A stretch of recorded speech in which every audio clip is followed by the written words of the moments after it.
Bon, bah, bonjour les filles, donc je vais essayer sur cette petite vidéo de vous expliquer un peu où on en est du jeu avec Kevin.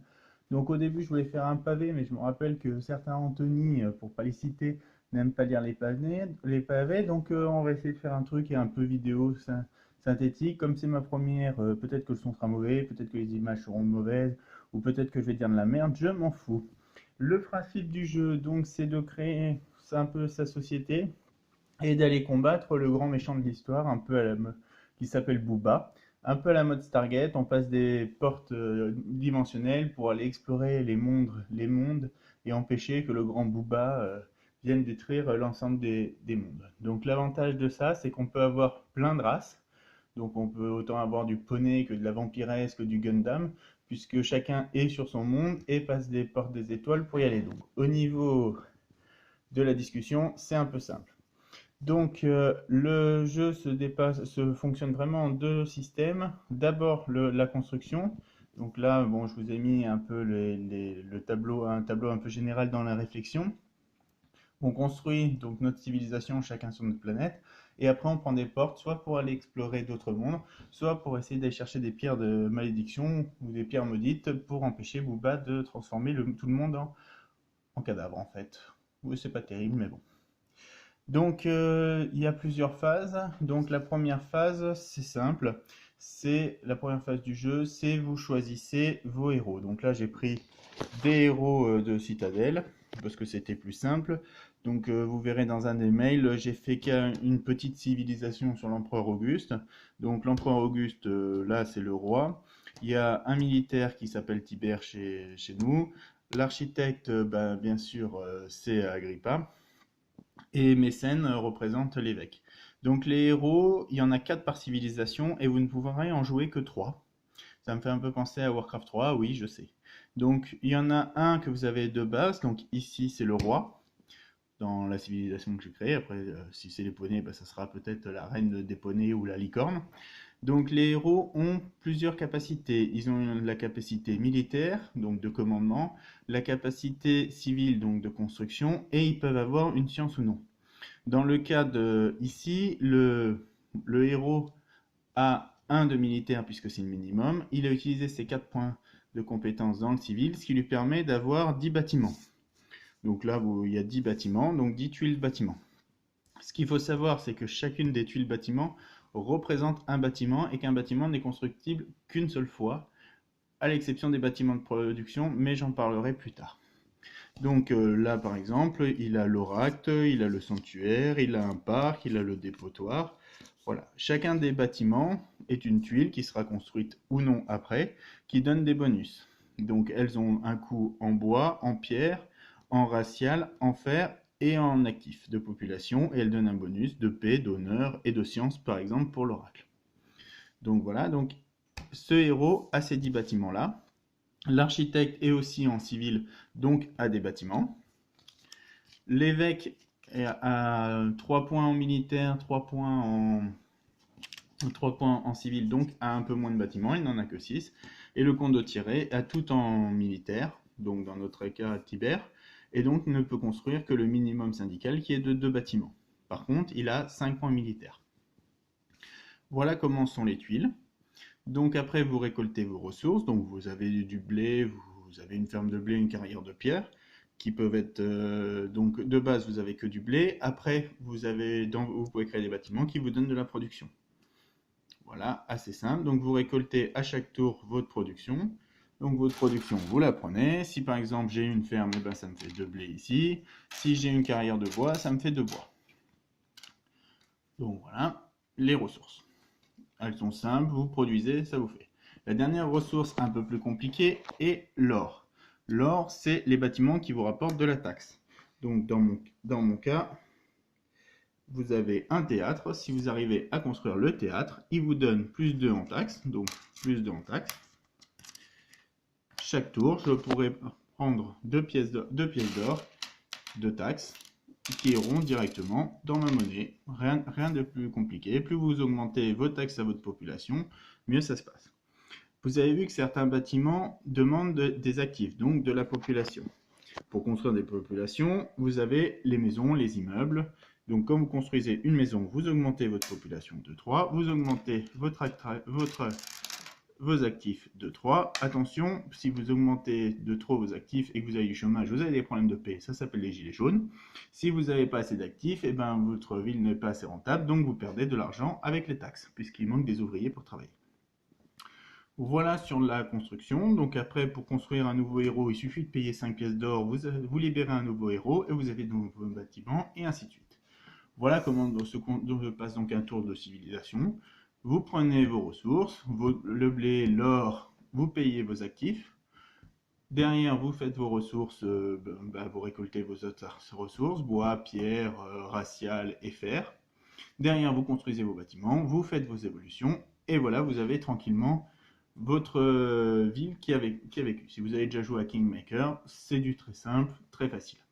Derrière, il y a plusieurs éléments un peu plus compliqués, qui sont les sciences. Donc vous pouvez avoir une science de production qui vous permet d'avoir des ressources en plus, de marchandage qui vous permet de coûter moins cher les marchandages, ou alors vous pouvez avoir des sciences militaires. Les sciences militaires vous permettent d'évoluer vos soldats de base. Pour construire un soldat de base, il faut un en technologie militaire qui vous donne un soldat avec 1 d'attaque, 1 PV, pas de compétences, rien d'exceptionnel.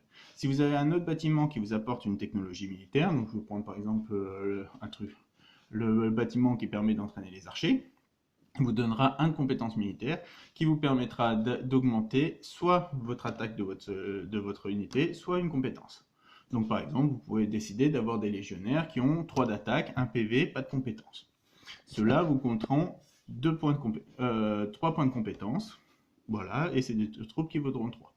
Vous pourrez les recruter pour 3 pièces d'or, facile, 3 points de compétence, 3 pièces d'or. L'entretien, et c'est donc à chaque tour quand vous les avez créés, la moitié des 3 points, donc ce qui fait 3 divisé par 2, 1,5, comme on arrondit à l'inférieur, 1 pièce d'or par tour. Bref, si vous avez 1 de taxe, vous êtes tranquille, vous pouvez maintenir vos troupes. Les héros ont un niveau militaire. Donc le condottiere, je vous ai dit, c'est dans le cas de Tibère, il a 5 points de militaire. Donc il peut emmener des troupes. Alors dans les cas où on prend des légionnaires qui valent 3 points, il peut prendre un légionnaire et 2 miliciens de base. Ou si on dit que les archers c'est 2 points, 2 archers et un militaire de base. Voilà, j'espère avoir été un peu clair. Il a 5 points, il les répartit en troupes qui valent 5 points de points militaires. Rien de particulier pour l'instant. Donc on arrive. Donc les phases suivantes, c'est recruter un héros, 5 pièces d'or pour récupérer un nouveau héros, qui vous donne donc des bâtiments et une possibilité d'augmenter ses troupes. Et après le recrutement des armées, 3 pièces d'or par point militaire, selon les troupes que vous avez, ils ont tous un point de vie, soit c'est l'attaque, soit c'est une compétence de plus. Donc maintenant on en arrive à la partie la plus intéressante, qui est donc de taper. Donc pour taper, vous avez 2 possibilités, soit vous passez une porte pour aller faire une exploration, soit vous passez une porte pour aller taper Booba et récupérer des pierres magiques, des pierres maudites pour éviter qu'ils détruisent tous les mondes. Sur les explorations, donc vous prenez un héros, donc là je vais prendre le condottiere, je vais lui dire qu'il a 2 troupes avec lui, bon les fiches de troupes n'ont pas encore été faites, mais bon on va dire que c'est ça. Il a une troupe avec lui d'archers, donc qui a 2 d'attaque. Et il a une autre troupe voilà, de légionnaires, parce que j'ai pas d'autres fiches. On dit que c'est une troupe de légionnaires qui a 3 d'attaque. Donc les archers, ils ont 2 d'attaque, je lui donne 2 dés. Les légionnaires, ils ont 3 d'attaque, je lui donne 1 dé. Ils ont 1 d'attaque, pardon. Je lui donne 1 dé. Et le héros a de base 1 dé. Donc ils ont 4 d'attaque. Ils vont arriver. Et l'adversaire en face, il va avoir 5 dés. Parce que c'est un monstre, on va dire que c'est Tilk. Le combat, il est très simple. Je lance mes dés. Donc pour le monstre, je les classe dans l'ordre. Donc j'ai 1 6, 1 5, 1 4, 1 2, 1 1 pour le monstre. Pour les troupes, je lance. J'ai donc 1 5, 1 6, 1 5, 1 5, 1 1. Et je compare. Égalité. Il se passe rien. Égalité, il se passe rien. Là, je gagne. Je blesse un point de vie. Là, il gagne. Et là, il gagne puisqu'on est contre du blanc. Donc, je perds 2 troupes quand lui en perd une. Voilà comment on fait le combat. Donc, je perds 2 troupes. Donc, j'ai plus de troupes. Je peux rentrer à la maison. J'ai perdu ce combat-là alors que lui, il lui reste des points de vie. Voilà, c'est simple, c'est mortel, c'est efficace, et on est comme ça sur un combat. Si jamais on doit être plusieurs, par exemple, j'ai Coco qui vient avec 3 autres troupes, il lance ses dés, je lance mes dés, le méchant lance ses dés, et on les classe dans l'ordre en intégrant, bon, dans ce cas-là, c'est pas terrible, mais en intégrant les dés des autres. Hop, le 5 va avant le 6, tac, tac, tac, tac. Et on compare, donc égalité, victoire, égalité, victoire, égalité, 2 victoires. Donc ce qui nous fait 2 dégâts de chaque côté. Voilà à peu près les combats, voilà à peu près où on en est. Donc maintenant, il va nous falloir avec Kevin que l'on crée tout ce qui est monstre de Booba, les missions d'exploration. Donc dans l'idée des missions d'exploration, si vous avez un monstre, vous tombez sur un monstre, bah, c'est simple, il faut 5, il a 5 niveaux, vous arrivez 5 niveaux de compétences, 5 niveaux d'attaque, il a 3 points de vie, vous arrivez à le battre, vous avez un bonus de plus 1 plus 1 d'attaque à votre héros. Si vous perdez, votre héros, bah, il n'a plus de bonus d'attaque, il passe à 0, et puis voilà, et puis voilà. Ou alors vous gagnez de l'or, de l'or ou d'autres objets, ou ce genre de choses. Pour Booba, pour l'instant, on en est à savoir qu'il va falloir aller le combattre. On n'a pas plus poussé la réflexion dessus. On se dit juste que Booba a fait une mission à chaque tour. Il retourne une mission Booba à chaque tour. Et il l'a réussi automatiquement. Donc s'il y a une pierre, il gagne une pierre. S'il y a 2 pierres dans la mission, il gagne 2 pierres. Quand il a plus de pierres que nous, ben, on considère qu'il a gagné.